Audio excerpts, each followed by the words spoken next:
Hello students. इस video में हम बात करेंगे नील बोर के द्वारा सुजेस्ट किए गए एटॉमिक मॉडल की। जैसा कि हमने रदरफोर्ड मॉडल में पता किया था कि जो मेन लिमिटेशन थी रदरफोर्ड मॉडल की वो ये थी कि जो एनर्जी रेडिएट होगी मूविंग चार्ज से उसका क्या रहेगा वो एक्सप्लेन नहीं की गई थी रदरफोर्ड मॉडल में। लेकिन उस प्रॉब्लम को सोल्व करते हैं नील बोर अपने कुछ अजम्पशन से, और उन्होंने कहा कि only certain special orbits known as discrete orbit of electrons are allowed inside the atom. इनका कहना था कि जो इलेक्ट्रॉन रिवॉल्व करते हैं किसी भी न्यूक्लियस के चारों तरफ वो कुछ स्पेसिफिक ऑर्बिट्स में ही ट्रैवल करेंगे, यानी उनका जो एंगुलर मोमेंटम होगा वो फिक्स रहेगा। इसका अच्छे से डीप से मीनिंग आप अच्छे समझ पाओगे 12th क्लास में। While revolving in discrete orbits, the electron do not radiate energy। और जब इलेक्ट्रॉन इन ऑर्बिट्स में ट्रैवल करेंगे तो वो कोई भी एनर्जी रेडिएट नहीं करेंगे, यानी उनकी एनर्जी क्या रहेगी, कंजर्व्ड रहेगी।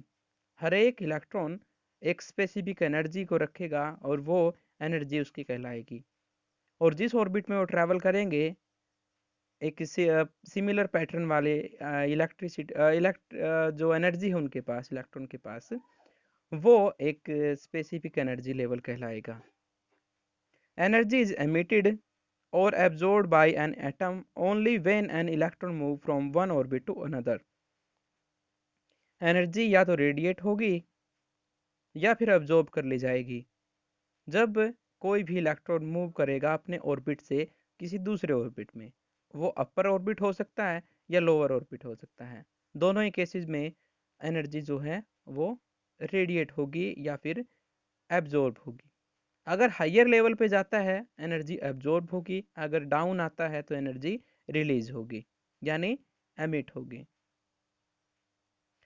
ये वो मॉडल है जो प्रपोज्ड किया गया था जिसमें आप देख सकते हो सेंटर पार्ट न्यूक्लियस है और न्यूक्लियस के चारों तरफ इलेक्ट्रॉन को एक स्पेसिफिक ऑर्बिट दिए गए हैं, सेल्स दिए गए हैं और उनको नेम दिए गए हैं। सबसे पहला जो न्यूक्लियस के नज़दीक है के सेल कहलाता है, उसके बाद एल सेल, उसके बाद एम सेल, उसके बाद एन सेल। इसी तरह से अल्फ़ाबेटिकली इंक्रीज होते रहेंगे सेल।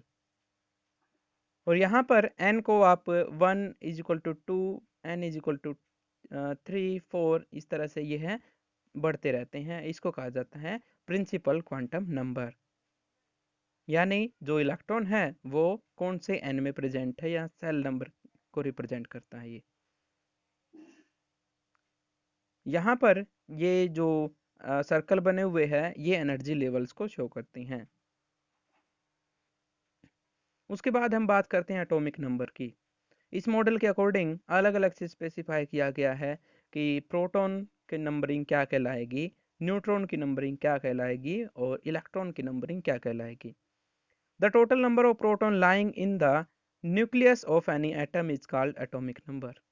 यहाँ पर नंबर ऑफ प्रोटॉन यानी पॉजिटिव चार्ज की क्वांटिटी को एटॉमिक नंबर कहा गया है। किसी भी न्यूक्लियस में जितने प्रोटॉन प्रेजेंट होंगे वो उसका एटॉमिक नंबर कहलाएगा। In an atomic number is the identity of an atom. और ये जो एटॉमिक नंबर है ये किसी भी एटम की आइडेंटिटी कहलाती है। मतलब यहाँ से हम बता सकते हैं कि कोई भी एटम न्यूट्रल है या चार्ज्ड है। Changing atomic number means changing the atom. अगर हम एटॉमिक नंबर चेंज करते हैं तो इसका मतलब सीधा सा ये है कि हमने कोई दूसरा एटम ले लिया है। जैसे ही एटॉमिक नंबर चेंज होता है उसकी प्रॉपर्टीज भी क्या हो जाती हैं, चेंज हो जाती हैं। Atomic number is denoted by Z. Atomic number को हम जेड अल्फ़ाबेट से डिनोट करते हैं। Atomic number is equal to number of protons और a neutral atom number of protons and electrons are equal. यहाँ पर एटॉमिक नंबर को दिखाया गया है नंबर ऑफ प्रोटॉन से, और किसी भी न्यूट्रल एटम के लिए नंबर ऑफ प्रोटॉन्स और इलेक्ट्रॉन्स इक्वल रहेंगे। उसके बाद यहाँ पर बात होती है मास नंबर की। जैसे हमने नंबर ऑफ प्रोटॉन्स को एटॉमिक नंबर कहा था, इसी तरह से एक और प्रॉपर्टी है जिसको मास कहा जाता है।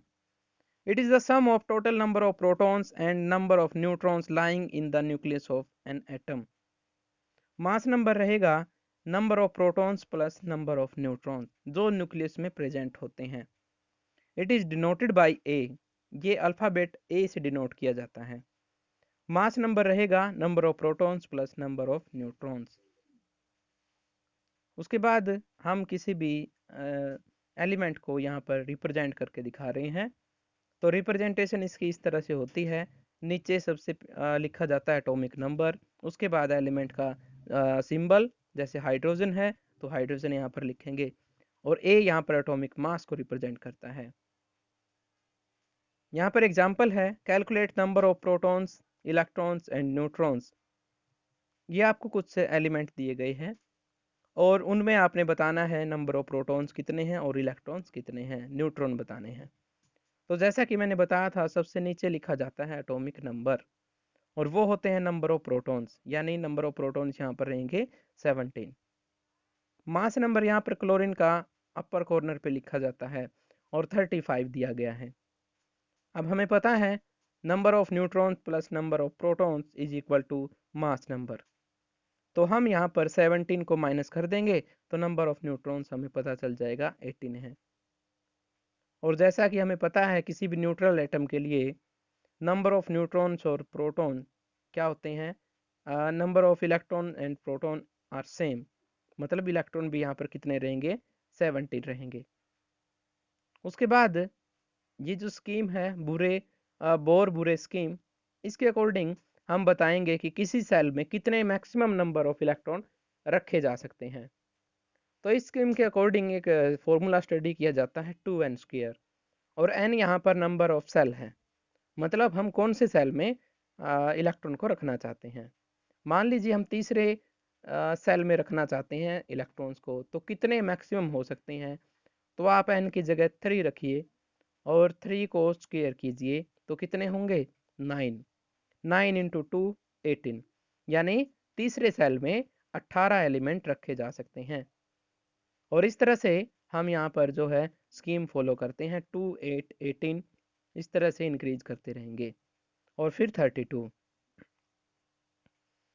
उसके बाद है the outermost shell can't hold more than 8 electrons while second last cell can't have more than 18 electrons even though they may have capacity to hold more electrons।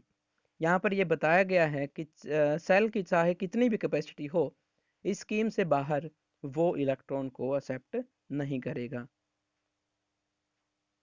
Example यहाँ पर लिया गया है, और इलेक्ट्रॉन का डिस्ट्रीब्यूशन हम calcium 20 के लिए करते हैं, यानी जिसका एटॉमिक नंबर 20 है। तो 20 को हमने अरेंज करना है, और किस तरह से, अब देख सकते हो आप, 2 8 8 2, यानी के सेल में 2 इलेक्ट्रॉन रहेंगे, मैक्सिमम आ सकते हैं। एस सेल में 8 रहेंगे, ये मैक्सिमम आ सकते हैं। एम सेल में 8 रहेंगे, ये मैक्सिमम आ सकते हैं। और 2 न्यूट्रॉन मतलब लास्ट सेल रहेगा, ये अनफिल्ड है।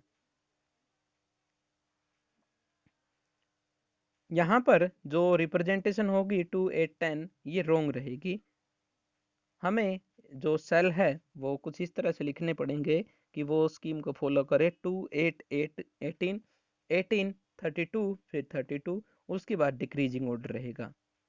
Outer most shell can't hold more than 2 electrons and 2 electrons, and the penultimate cell can't hold more than 8 electrons unless the preceding inner cell is filled completely। यहाँ पर ये कहा गया है कि सबसे पहले हमें इनर फील्ड को सेल को भरना पड़ेगा, मतलब जितनी उसमें अमाउंट आ सकती है इलेक्ट्रॉन की वो पूरे रखने पड़ेंगे, उसके बाद हम नेक्स्ट सेल पे मूव करेंगे। जैसे अगर पिछले सेल में 8 आ सकते हैं तो हमें 8 कंप्लीट करने पड़ेंगे, उसके बाद ही हम नेक्स्ट सेल पे मूव कर सकते हैं। और ये बोर बुरे स्कीम कहलाती है। ये अलग अलग एलिमेंट्स के लिए यहाँ पर दिए गए हैं नंबर, जैसे पोटेशियम के लिए दिया गया है, एल्यूमिनियम के लिए जो है स्कीम दी गई है। तो 19 को जैसे हमने यहाँ पे रिप्रेजेंट किया 2 8 8 1 में, एल्यूमिनियम को हमने रिप्रेजेंट किया 2 8 3 में। इस तरह से यहाँ पर नंबरिंग रहेंगी। जैसे फ्लोरीन के लिए 8 कंप्लीट नहीं होते, इसलिए इसको लिखेंगे हम 2 7। नियोन के लिए 2 8 रहेंगे। कुछ इस तरह से प्रोसेस चलती रहेगी। Valence shell and valence electrons, valence shell और वैलेंस इलेक्ट्रॉन को यहाँ पर अरेंज किया गया है और बोर बुरे सीक्वेंस के अकॉर्डिंग हम यहाँ पर लिख रहे हैं। वैलेंस सेल रहेंगे जो इनकम्प्लीट सेल जो रह जाता है, जो पूरी तरह से भरता नहीं है। फॉर एग्जांपल आप यहाँ पे सोडियम के लिए देख सकते हो, यहाँ पर मैक्सिमम लास्ट वाले में 8 आ सकते थे, लेकिन क्योंकि नंबरिंग पूरी हो चुकी है इसलिए जो 7 जगह हैं खाली रह जाती है, इसको वैलेंस सेल कहा जाता है। और वैलेंस इलेक्ट्रॉन कितने हैं इसमें प्रेजेंट, वो 1 प्रेजेंट हैं। तो ये इस तरह से प्रेजेंट होते हैं। Every element has an urge to have 8 electron in its outermost shell, हमें आउटर मोस्ट सेल में 8 इलेक्ट्रॉन कंप्लीट करने होते हैं और इसी बेस पे हम कह सकते हैं जो इलेक्ट्रॉन है यहाँ पर कम या ज़्यादा होंगे। इनकम्प्लीट जो होंगे उन्हें वैलेंस सेल कहा जाएगा और जो नंबर ऑफ इलेक्ट्रॉन प्रेजेंट होंगे वैलेंस सेल में उन्हें वैलेंस इलेक्ट्रॉन कहा जाता है। और जितने इलेक्ट्रॉन गेन करता है कोई भी एलिमेंट या एक्सेप्ट करता है उसे एटोमिसिटी का मतलब यहाँ पर वैलेंसी कहा जाता है। आई रिपीट, जितने नंबर ऑफ इलेक्ट्रॉन कोई भी एलिमेंट एक्सेप्ट करता है या फिर गेन करता है या लूज करता है तो वो कहलाती है valency of that element. For element like helium, hydrogen, lithium, beryllium, these elements have lose their outermost electron to achieve 2 electron in their outermost cell। ये जो एलिमेंट है ये अपने लास्ट सेल को कंप्लीट करने के लिए एक्सेप्ट करते हैं इलेक्ट्रॉन को। these element have valence in valency in according to their act। और जैसा कि मैंने बताया था कितने एलिमेंट या कितने इलेक्ट्रॉन को एक्सेप्ट करते हैं उस हिसाब से इनकी वैलेंसी बनती है। आप यहाँ पर देख सकते हो अलग अलग एलिमेंट के लिए सिंबल दिए गए हैं, उनका एटॉमिक नंबर दिया गया है, number of proton, number of neutrons and number of electrons दिए गए हैं और वैलेंसी दी गई है। हाइड्रोजन के अलावा लगभग सभी में क्या है, न्यूट्रॉन प्रेजेंट है। अकेले हाइड्रोजन में न्यूक्लियस में न्यूट्रॉन प्रेजेंट नहीं होता। तो आप यहाँ पर ये स्कीम देख सकते हो, ये स्कीम इस तरह से काम करती है। उसके बाद हम बात करते हैं इलेक्ट्रॉन, प्रोटॉन और न्यूट्रॉन के बेस्ड पे दो एलिमेंट का कंपैरिजन। जैसे isotopes, isotopes are the element atom of same element. Isotope same element की वो अरेंजमेंट है जिसमें एटॉमिक नंबर तो सेम रहता है, मतलब नंबर ऑफ प्रोटॉन सेम रहते हैं लेकिन डिफरेंट मास नंबर हो। यानी यहाँ पर न्यूट्रॉन जो होते हैं वो कम या ज़्यादा होते हैं। आई रिपीट, प्रोटॉन दोनों एलिमेंट के सेम रहेंगे लेकिन जो न्यूट्रॉन हैं वो अलग अलग हो जाएंगे। जैसे क्लोरीन दो से रिप्रेजेंट किया गया है, क्लोरीन का जो मास नंबर है वो 35 एंड 37 है। तो ये दो आइसोटोप बन जाते हैं क्लोरीन के और इन आइसोटोप को यूज़ किया जाता है as a fuel nuclear reactor में। हम जो एनर्जी पढ़ते हैं, सन से जो एनर्जी हमें मिलती है वो एक खास तरह की रिएक्शन से डेवलप्ड होती है, उन्हें न्यूक्लियर रिएक्शन कहा जाता है और उस एनर्जी को न्यूक्लियर एनर्जी कहेंगे। ऐसे ही जो आइसोटोप है वो ज़्यादातर काम करते हैं किसके लिए, अलग अलग प्रोसेस के लिए। जैसे यूरेनियम के आइसोटोप को हम फ्यूल की तरह यूज करते हैं जो न्यूक्लियर रिएक्टर में फ्यूल की तरह काम करेगा। Isotope of cobalt is useful in treatment of cancer. Cancer के ट्रीटमेंट के लिए कोबाल्ट के आइसोटोप का यूज किया जाता है। N isotope of iodine is used in the treatment of goitre. और ये आयोडीन जो है वो गले में इन्फेक्शन जो होता है उसके लिए आयोडीन का इस्तेमाल किया जाता है।